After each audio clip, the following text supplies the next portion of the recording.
Welcome to a fresh episode of Show Me the Crypto. This week we chat with Gloria about the intersection of fashion and Web3. Ulf, what did you think of this episode?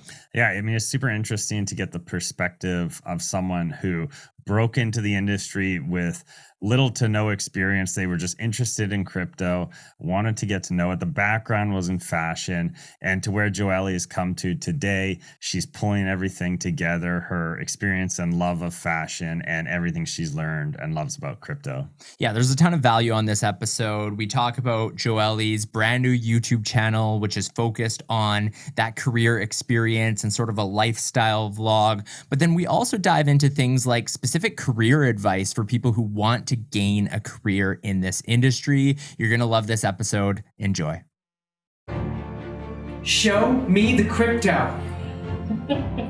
Show me the crypto. Show me the crypto. In a world on the brink of disruption, two men will bring you clarity by interviewing some of the most intelligent and influential names in the blockchain world. Welcome to Show Me the Crypto with your hosts, Wade Patterson and Ulf Lonergan. Well, hi there, and welcome to Show Me the Crypto. My name is Wade Patterson. And I'm Ulf Lonergan. We're a couple of friends from Canada who love learning about cryptocurrencies and blockchain technology, and we're happy you're along for the ride. Whether you're a crypto virgin or you know your way around the block, we hope our interviews with some of the most intelligent and influential people in the blockchain space help deliver you with value. And on this episode, we're joined by digital storyteller Gloria. From managing Louis Vuitton's website experience to guiding Edge's and AVA Labs marketing efforts, Joelle is passionate about bringing ideas to life. Recently, she launched a brand new YouTube channel featuring lifestyle vlogs that document her career experience and shine a light on the intersection of fashion and Web3. Joelle, welcome to Show Me the Crypto. Thanks, guys. So stoked to be here. It's a full circle because I actually started my crypto journey watching your show. So it's just so funny that was almost 2 years ago. It's so crazy. I was going to mention for our audience, whether they're listening or watching this interview, yeah, we've known you for a while now, for like a year and a half. You were a big supporter of the show, which we always appreciate. And we had to reach out and say, like, thank you for watching our content because our audience is small. Who are you? And we got to meet at the Bitcoin conference. So I'm just curious, can you give us a bit of a deep dive of like, what did your career look like pre-crypto? Like, at what point did you discover crypto and what did your career look like before that? Yeah, of course. So I always start, my story when I was in college, because that's when I felt like I really blossomed. And that's when I felt like the entrepreneur in me really came out, and my love for business also. So I went to college at NYU and I studied marketing and data analytics. And what was interesting is, I'm not sure, I feel like this culture is actually found at many other like college campuses, but at NYU specifically, everybody always interns. And so when I was in school, I was interning for fashion brands for like a couple of semesters. So I interned at Guess as a public relations intern. I also interned for a major luxury brand called Philip Lim. And in those experiences, I thought to myself, like, I just want to test the waters because I had always been interested in fashion, but I wasn't sure if I wanted to have a career in fashion. Needless to say, I felt like in those roles, I wasn't super content. And I ended up freelancing on the side for web analytics for a few brands in New York. And that's when I started, racking up my clientele. And post-college, I got to a point where in post-college, I actually didn't have a job lined up. And I remember my parents were, scared shitless. They're like, how do you not have a job lined up? But I was doing so well with my clientele. And then I got to a point where, I was thinking about my taxes and I'm like, you know what? Maybe a W-2 would be easier for me, especially because health insurance was so expensive. And that's when I decided to apply to Louis Vuitton. And although I'm I was in the fashion industry for a bit. I also was always in technical marketing roles before that. So I actually worked for IBM while I was in school. I did that part-time. And I also worked for an ad tech company. So this like love for tech was there as well. So I just thought, it was interesting that, fast forward, I do end up in crypto, and it kind of makes sense. Like the story kind of makes sense along the way. But that's really where, and at Louis Vuitton, that's really where my love for like products started. And I worked on the digital experience. So really any new feature that was added to the website, any content strategy, there's actually a science behind what actually goes up on the homepage as well. And so learning all those, really important marketing, I guess, topics at Louis Vuitton was crucial for me because I was doing it for a top brand. And what was really cool is, working for one of the top luxury brands in the world, that scene, that gets a lot of respect across really any other company that you apply to. So yeah, once I decided that I wanted to get into crypto, I felt like my love for fashion, I still love fashion to this day, but I got to a point in my career where I started getting a bit bored, and I'm the type of person that I can get bored easily. And when that happens, I know I need to change something. So yeah, I remember actually it was 2020, like many other people, started finding different hobbies, and I started investing a bit more of my money. And I think that's what really kicked off my interest for crypto, is I invested a bit in crypto thanks to my brother. And yeah, everything kind of spiraled from that. And what's the story there for how you actually discovered crypto? We always like to ask this question to our guests because sometimes people hear about it, but they don't actually invest in it for a while because it's kind of maybe over their head. Like, what is this word I've been hearing about? How was that entry? What was that entry point for you before you made your first investment in crypto? Yeah, 100%. So, I look back in time and I'm like there were people talking about it, but I just wasn't listening. And that's another really important thing I tell like my friends and my family. You have to be receptive and ready to learn and want to learn, or else this stuff is not going to feel interesting. And so I think I finally got to that point where I was interested and I wanted to save my money and, was thinking about long-term wealth for myself. And looking back, this story is actually quite funny. I gave my brother some money because he told me to basically download MetaMask, but not on my phone, but have it in my browser, but write down this like recovery phrase somewhere. And I was just like, there's no way I'm going to be able to do this. Even though I'm quite tech savvy, I was just like, no, I didn't feel comfortable, Yeah. And I actually was like, okay, you know what, Joel? My brother's name is Joel. I'm like, you know what, Joel? Here's my money. I'm going to leave it with you and you invest it for me. And I'm not going to say what I invested in, but a couple months later, I check in. I'm like, how's my investment doing? And he told me then where it was at. And I'm like, oh my God, okay, well, here's a little bit more. And then it got to a point where my boyfriend was talking about it, and we were just starting dating as well. And he was like, you know what, you should be the one managing your crypto, not your brother. Like, you should get your own wallet. And if you're not comfortable with MetaMask, why don't you go onto like an exchange? And so that's what I did, got into Gemini. And looking back, it's just so funny because now I work for the crypto wallet space. And, I was so afraid of it going into it.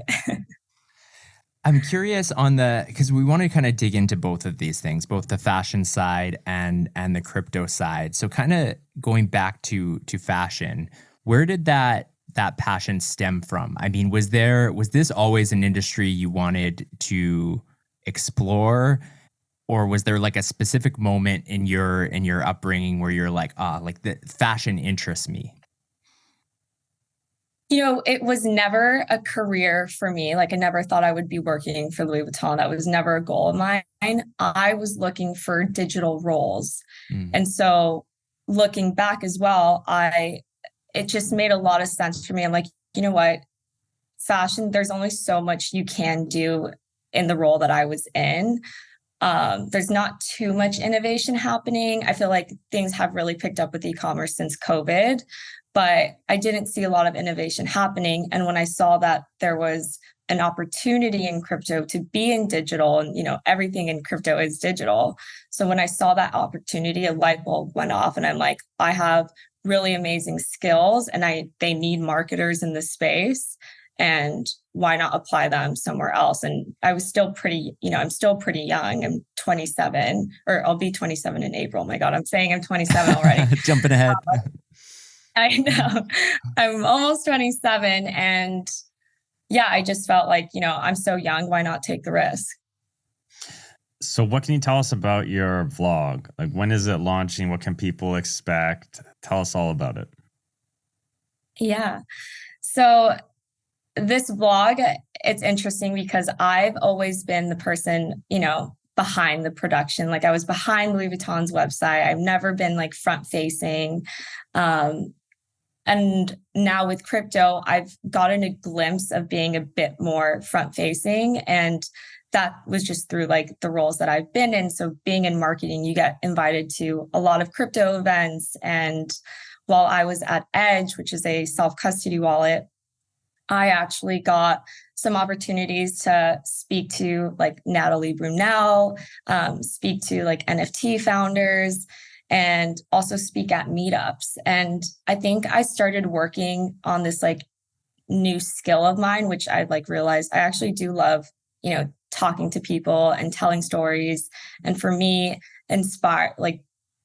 helping people get inspired. I feel like I do that with the people around me all the time.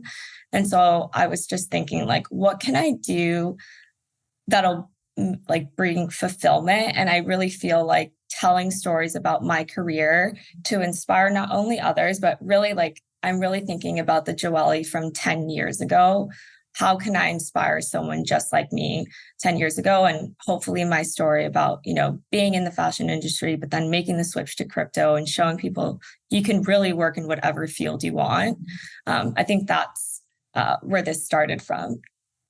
In terms of when you first, as you mentioned, like you got into crypto, you set up a Gemini account, and then you go to Edge, which is all about your own custody. Like, at what point was it just kind of like happenstance that you landed a job at Edge, or like at what point did you kind of have that aha moment of it's important for me to be in control of my funds?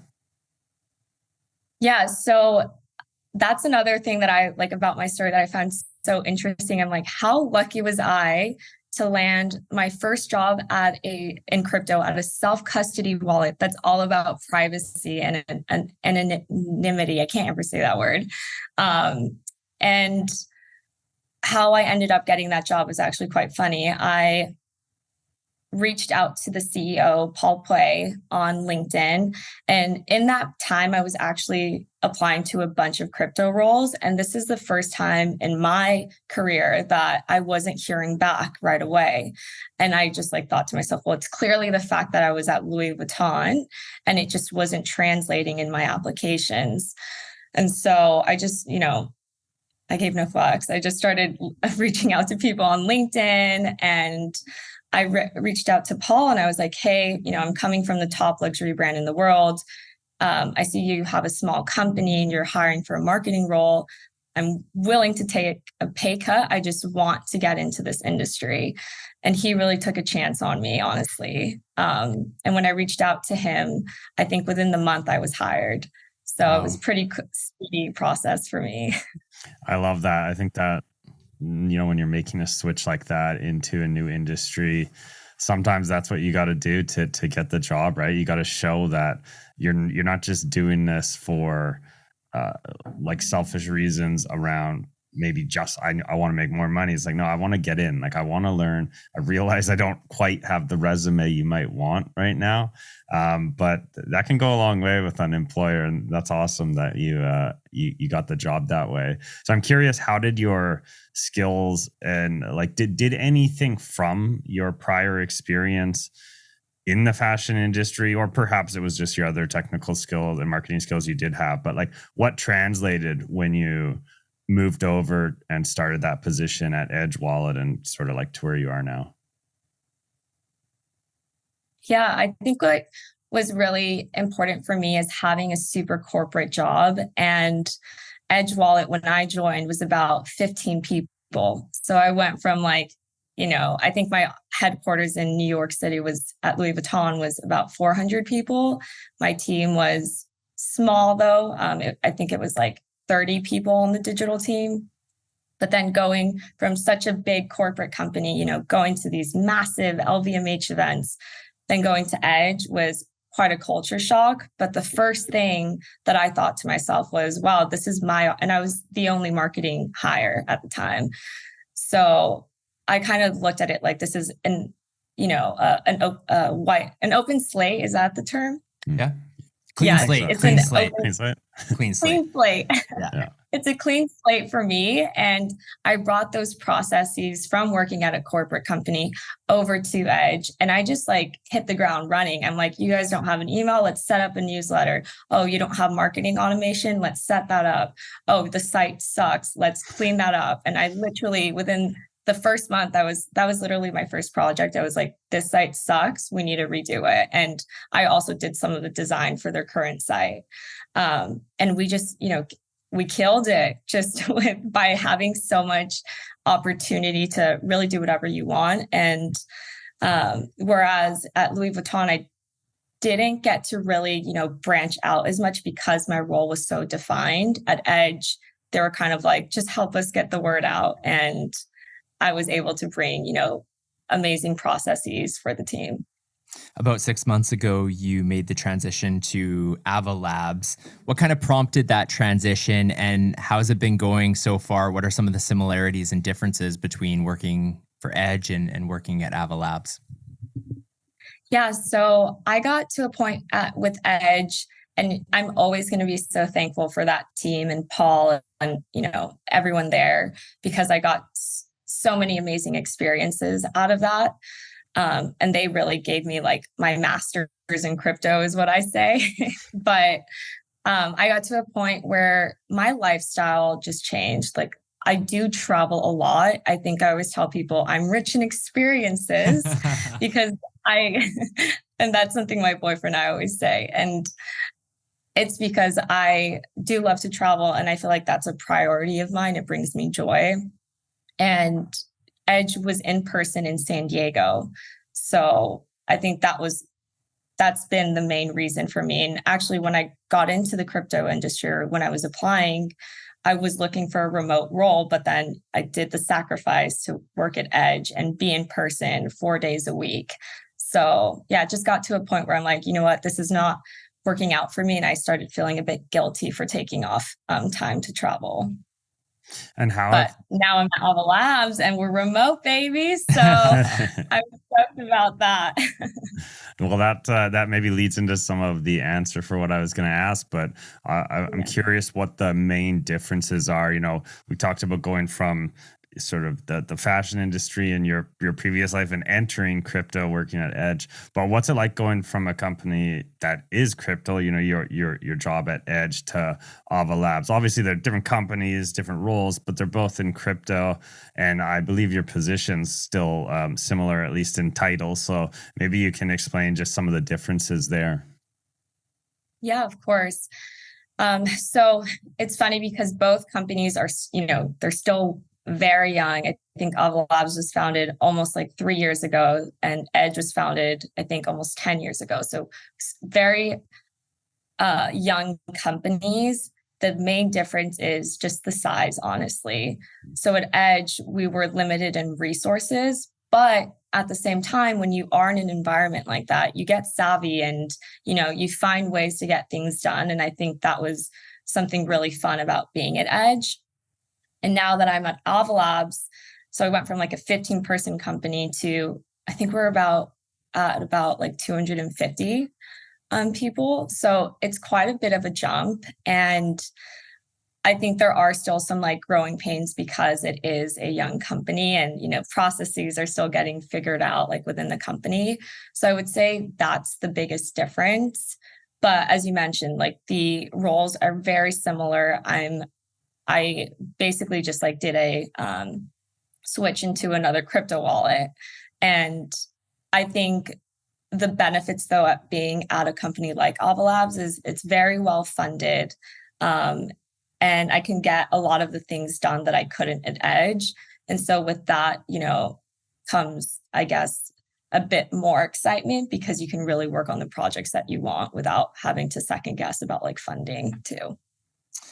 I'm curious about your thoughts on maximalism, but I want to add a little context before I ask that specific question.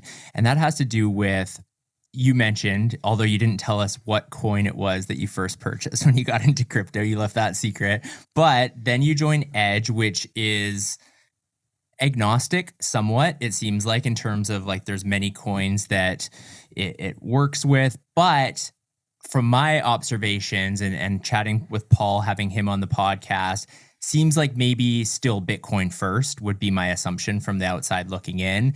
And then you come over to AVA Labs, Avalanche being the focus.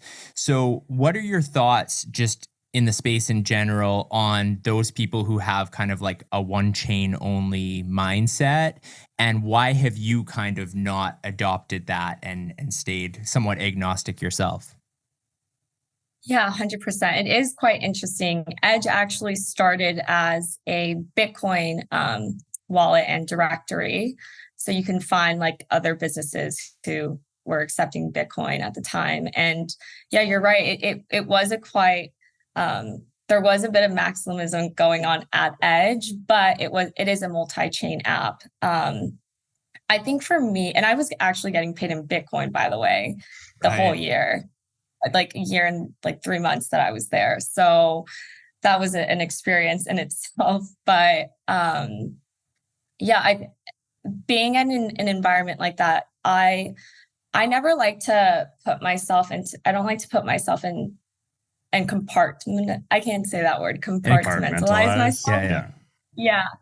And I think I've always been that way, even when it like comes to politics as well. Like, I just don't like to talk about that with people. I think that that's a personal decision. And for me, maybe it also comes with like a bit of like my culture. I'm diverse, and I just feel like I look at the value props for all the blockchains. And now coming to Avalanche, though, I would say that Avalanche, everyone that works there, I don't know if you've seen on social, but everyone who works at Avalanche or, is an Avalanche Maxi, they have the Avalanche triangle like next to their name. And actually, when I joined, I did the same thing, but then I told myself, wait, this goes against my values, that like, I don't want people to think that I'm only an Avalanche Maxi. So took that off my name very quickly. But yeah, I think as I said, it really just comes down to not trying to make myself fit into like the crowd. I kind of just want to do my own thing. And I want to circle back to sort of bringing fashion together now with crypto. And Wade and I have talked, I believe once or twice before with a couple of guests in regards to where this intersection is and what the use cases are for crypto, blockchain technology, and the fashion industry.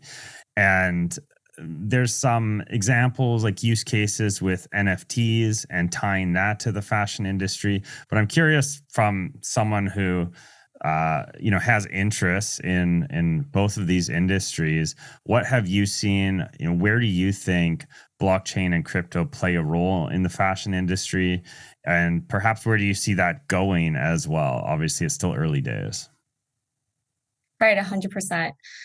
So this is something I think about quite often. And you're right. I think what's become a bit more mainstream nowadays are obviously NFTs in fashion. I am still not quite sold on holding an NFT, for example, of a sneaker when I can just have the sneaker, and I'm a sneakerhead myself. So it's been that aspect hasn't, I'm not sold on it yet. But I think something that hasn't really been tapped into is, and this is coming from my lens of, working at Louis Vuitton and managing their digital experience, what hasn't been tapped into is every single fashion company, e-commerce company lives on a CMS, on a content management system. And brands like Louis Vuitton are not going to want to outsource, if they ever accept crypto, I don't think they would ever want to outsource a wallet service for that. So I think something that is an opportunity for these big brands, and really anybody in e-commerce, if there's a builder out there, is to build a wallet that essentially maybe like a white label wallet or some sort of technology that can be implemented into these content management systems, so that Louis Vuitton could essentially have like a self-custody wallet that's baked into their digital experience. So I think that's something that there's an opportunity there. And then obviously or maybe you don't know this, but Louis Vuitton actually has tapped into, and other luxury brands have tapped into the blockchain space already. And that's with basically having like a identifier validating that specific item is real and was bought at a Louis Vuitton store. And so this technology, I believe it's by this private company called Aurora Blockchain. I might be butchering the name, but they're already using this. The issue though, it's closed source, it's not open source. So really only the people that work with them are able to see, the transaction history essentially. It's essentially an NFT. But yeah, I think those are the 3 use cases at the moment. And I think the biggest use case for me, because I'm in the wallet space, is that wallet topic for brands. So Joelle, you had mentioned there that a few other brands have entered the space in different ways. What are your thoughts, kind of going beyond Louis Vuitton, of how some of these brands have done that? Luxury brands that come to mind, I know Tiffany's has at some point, they had the whole cross with CryptoPunks trying to put out jewelry that resembled that, and they had a drop there. But more recently, Porsche with their NFT drop. I don't know if you were following that at all, but many in the space felt like that one kind of fell flat in terms of asking too high of a price, not having a really clear message of what that utility would be specifically. So if you had to give a grade to how these luxury brands have performed so far attempting to enter the space, how would you say that they're doing? I'd give them a C. I give them a C for effort though, because, and I just imagine even my team at Louis Vuitton, because, they ended up doing their own NFT as well. And I can just picture everyone like scrambling, trying to make sense of what this technology is and what are we going to do. And that's literally what it is like behind closed doors at these companies, at like major brands. It's let's test the waters. We can't let this fall through. And I think what's happening is they're probably working with, crypto companies that are reaching out to them and being like, hey, we built this technology, we can just run the strategy for you. But they haven't really thought of the why are we doing this? And as everyone knows in crypto, it's all about community. And if your end goal is just to add an additional like revenue stream, like I think that's fine, obviously, because these companies are for profit. That's like what they're tracking towards. But there has to be something else. There has to be a better story to tell the audience, and honestly give them a bit more like utility. For example, like if I were to get a Louis Vuitton NFT and it just sits there, or if I were to get like a sneaker from Nike and it just sits there and I can't really do much with it, then why the hell would I want to buy it? And I'm sorry, like joining a Discord is not going to cut it for me, getting access to the Discord like a lot of these NFTs do. So yeah, I think there just has to be a bigger story behind it, in my opinion. I love how joining the Discord is like promoted as like a feature, like access to our Discord. It's like, What if I don't I even want know. access to it? I'm already on a bunch of Discords. How many Discords do you think I can actually like be a part of? Actually, is that such like a Right.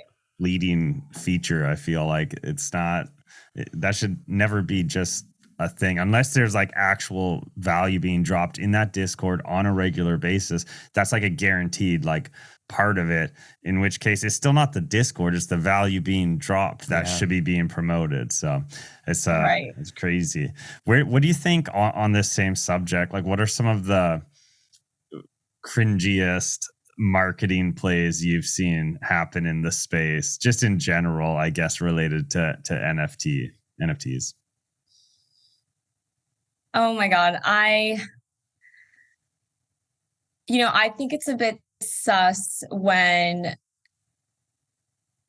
there's like fights happening. Like I remember there was actually one project that came to Edge to speak at a meetup, and that like same week that project had a huge fight and like falling out with like the artist, and he was basically saying that they were taking his art and he didn't agree with it. And so I think that like it kind of felt, I think that like those like fights and discussions that happen on Twitter are so entertaining, but it's also quite cringy to see that happened, because it just shows that people aren't really doing the work to find people that they trust and to work with. And it kind of makes the space look just stupid in some ways, in my opinion, because I'm like, it just doesn't sit right with me when I see that happening. And then you still see people buying that NFT as well. And it's a bit of a mess. And I think that's like the cringiest moment for me. Trying to think what else. There's so many. I just feel like I'm blanking right now.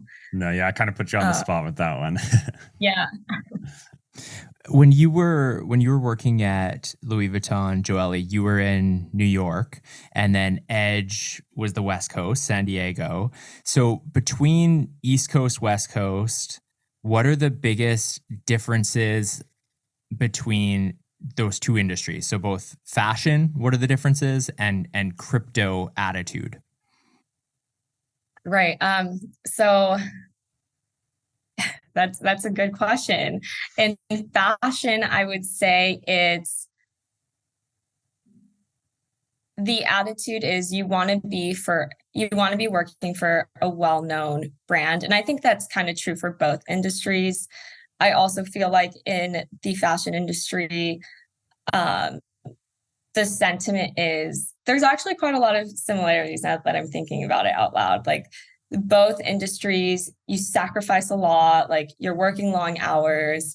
I'm trying to think of the biggest. I think obviously the biggest difference is the amount of women in the fashion industry versus the amount of men in the crypto industry, or women in the crypto industry. And for me, it's a bit empowering to be in the meeting and I'm sometimes the only girl. And so I think that that's a really cool aspect about the crypto industry that you don't really get if you're a woman in the fashion industry. And I think there's still a lot of opportunity for the crypto industry to be a bit more inviting, even though it's such an inviting space. I feel like people look at the industry as it's still this like bro culture, and it still is in some aspects. But I feel like in the community aspect, if you're just like an outsider coming in and just want to learn, but you don't actually want to work in the industry, it is a bit more inviting. But obviously I work in the industry and I do see that bro culture like all the time at both companies. It is what it is. You kind of just smile and just ignore the boys when they're trying to be macho on calls and, one up each other. But I think that's the biggest difference for me personally. So that's awesome, because you kind of painted the differences between like the fashion industry and crypto. And my apologies, I probably didn't word this question correctly, but what I'm specifically curious about as well is like New York versus California. How do those attitudes change for each of those respective industries? So what's fashion in New York like or the fashion industry in New York versus the West Coast? And also, what is the crypto attitude like in New York versus the crypto attitude out West? Right.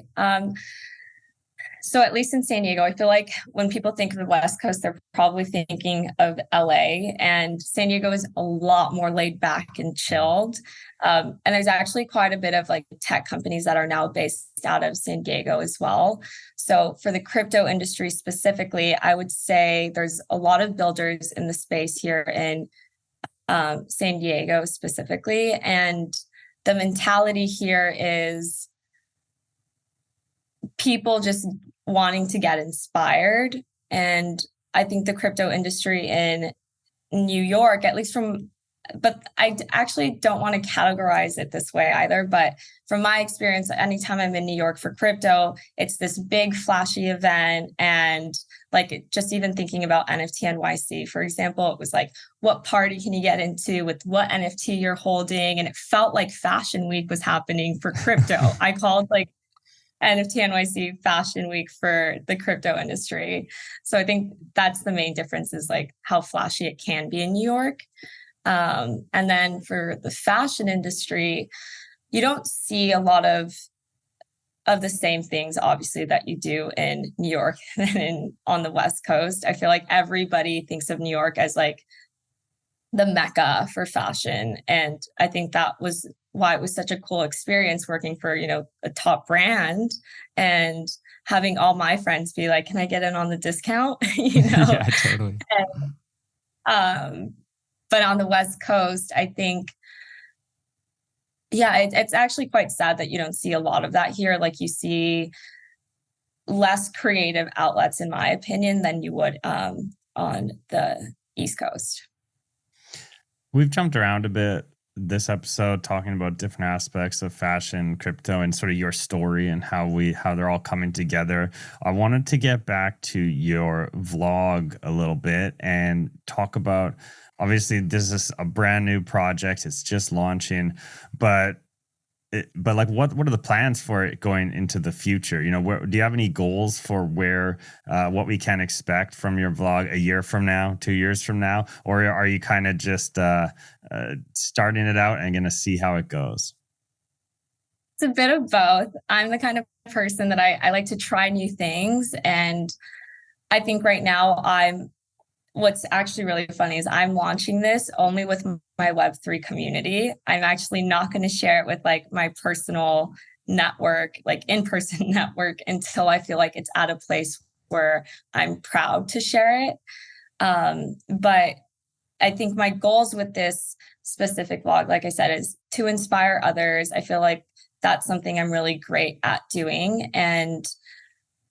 But from this, I think my ultimate goal is to position myself as somebody that, works in the crypto industry, that has fashion experience. And I think something else that I'd love to do as well is eventually have this be like my network of people that we can, talk about opportunities together and really relay back and forth. And so I think that's my goal, is to grow a community and hopefully also get a lot of feedback from that community and maybe position myself as like the fashion crypto person eventually. So that's like my ultimate goal. Like I'd love to be like head of Web3 fashion for like LVMH or Louis Vuitton or just a fashion brand in the future. I'm just hoping that this content and community can get me there. So you mentioned there's a bit of a distinction. I mean, it was your brother who introduced you to crypto. It sounds like your boyfriend has knowledge of crypto and is somewhat involved as well. But then you also said, I'm sharing this with my Web3 community, not my IRL group. So are the majority of your friends and this is a question we've asked a few people, because for Ulf and I, we very much have that experience. We have a few friends who are like loosely interested in crypto, but not to the same depth that we are. How about you, for your friend group, community, family? Is there a barrier there? And what's it like trying to explain to them what it is that you do? I think there's still a barrier for sure. And especially because if you think about my network, like it's people who are in like creative, like fields in the fashion industry. And for them, I think it's a bit of a harder sell, but I think really the only reason why I don't want to share it with them just yet is I want to get it to a place where it makes sense and the content is really digestible and I'm actually creating content that they would like and understand. And I wanted to resonate first with the Web3 community before I introduce it to them. But I would still say there's a barrier. And I just even remember telling my friends when I wanted to work in crypto, they thought I was nuts. And they're like, you're moving back to San Diego. I'm actually from San Diego. So that's why it was a bit of an easier switch for me. But they're like, you're nuts. And when I was going to all these crypto events, they're like, these aren't even conferences. These are concerts happening. Like, I think they think that this industry is just so funny. I have a feeling some of them have probably invested at this point quite a bit, but because of, and I think maybe the influence that I had on them. But yeah. Well, I think in this space, like it's interesting how different it can be compared to a lot of others. Like, for example, even when you just talk about tech as a whole, people say, oh, tech moves so fast. But if tech moves fast, crypto moves like light speed. It's just, it really is. Because I've been in marketing and tech outside of like my crypto life for basically my whole adult life. And for sure, things move fast. But in the world of crypto, it's like 3 months is equal to 3 years, it feels like. And so for people who aren't like actively involved at a deeper level, I think that things can happen so fast they don't even catch on to what's going on. Do you agree with that? Oh, 100%. And I think that's why with the vlog, I want to have, I'm going to be talking about crypto. I'll be talking about also the intersection of crypto and fashion. And those will be more like how-tos, tips, like those kind of videos. But then I also want to have like a lifestyle vlog section where, I am touching on other like aspects of my life. I don't want to share too much of my personal life because I think that's important for my sanity and just have seen other friends do it and it's quite hard on them. But the vlog aspect, I hope can connect to a wider audience as well, because I'll be sharing all my travels and all of that kind of stuff. So in terms of the conferences and your passion for traveling around and, your friends' perception even that these are just big concerts, I guess this is a two-part question. The first part is what have you gained? Like what experience or value have you gained from attending these conferences? And the second part to the question is, how do bull market conferences differ from bear market conferences? Because I would imagine the concert craziness is a little more leaning probably on the bull market side, maybe not. But what are your opinions on those two questions? Yeah. And I think what's interesting too is my view is obviously I came in a bull market and now we're in a bear market and I'm at a new company and they're still going to events, but I can see it's a bit more cautious about like picking what events they're actually going to and whatnot.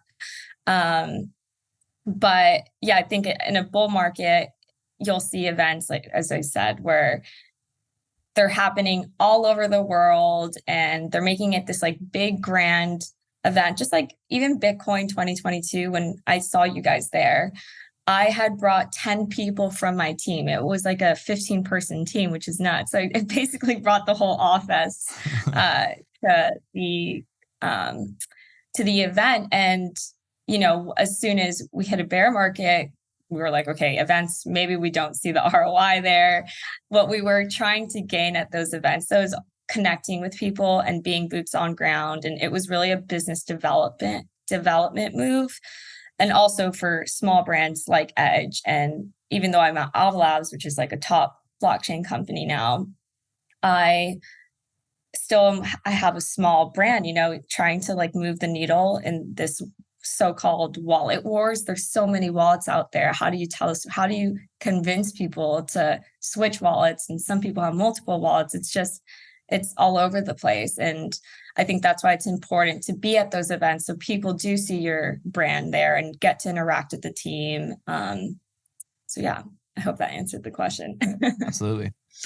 I like to think a lot of what we talked about this episode, as much as we're learning your story and talking about fashion and crypto and the intersection of these things, is we've also just talked a lot about, you know, career and like jobs and getting into the space at that level. And I think there's a lot of people who perhaps are maybe intimidated to like get a job in the crypto space, or maybe it sounds risky, you know, seeing how the market fluctuates and is so volatile. But for someone like yourself, I mean, you've done it successfully. You know, you've been here for now a little while. So what is your advice to those who maybe have considered or are considering getting into the space? You know, what do you got to do to land a career in the world of crypto? I would tell them, don't be scared. And that's obviously easier said than done, but there's a place for everyone in this space. Like if I could do it working at Louis Vuitton, you can do it as well. And I think that people just have to stop worrying about like, you know, the future. They just should be thinking about in the now, like what are the next steps, not what's going to happen 6 months from now, a year from now. I try not to worry about that. But I also think that when I am applying to specific roles, I want to make sure that there's, you know, that it's at a healthy company. So I wouldn't have joined Edge and I wouldn't have joined AVA Labs if I didn't, you know, do my research and ensure that like I would have job security. I don't have anybody helping me. Like I'm doing this all on my own. And I think that that's really important. And of course, we're seeing a bunch of like mass layoffs happen. And that's just, you know, the market and, you know, just the job market in general correcting itself. So my best advice for people is when you are looking at a company, like see their history of mass layoffs, see how they've reacted, how they also have taken care of their staff, because I think that tells a lot about a company. Because some people might work you like a dog, but there's also companies that, and they won't give you any severance, for example, but there are companies that really care about their employees. And if your employer invests in you, that's a really good sign as well.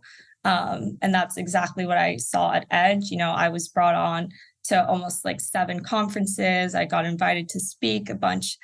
And I'm seeing that now with AVA Labs, like just the amount of trust. I'm in less of a front-facing role now, but yeah, I think that's another important aspect is how do they treat their employees. As a follow-up to that, what would be your top tip for somebody to try to land a job in a competitive time when not a lot of crypto companies are actually hiring in a bear market?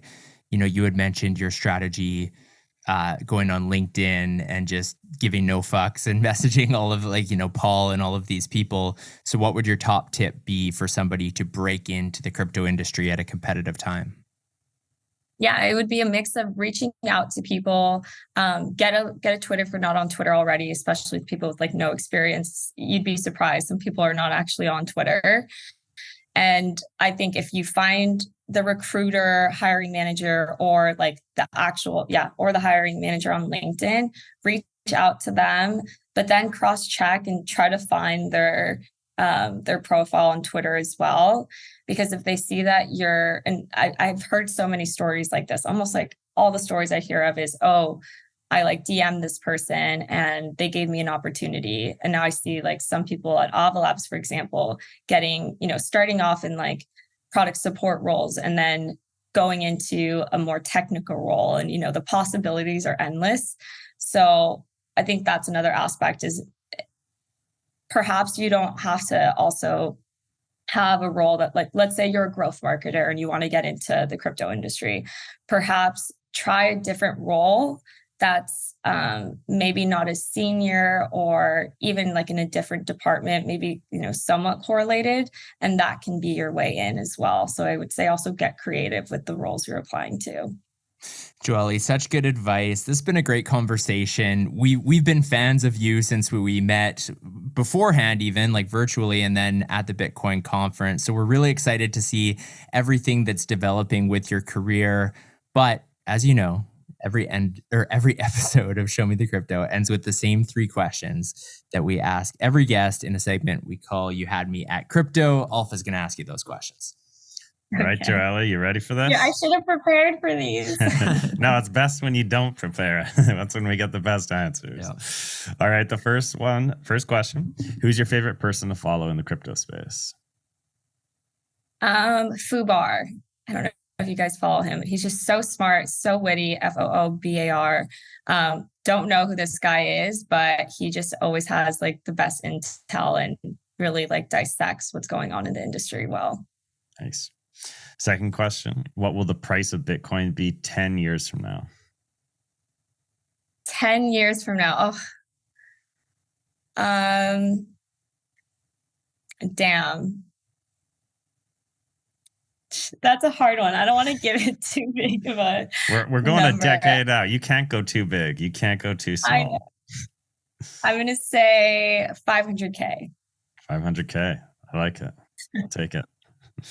All right. Third question. What is the most underrated project in crypto?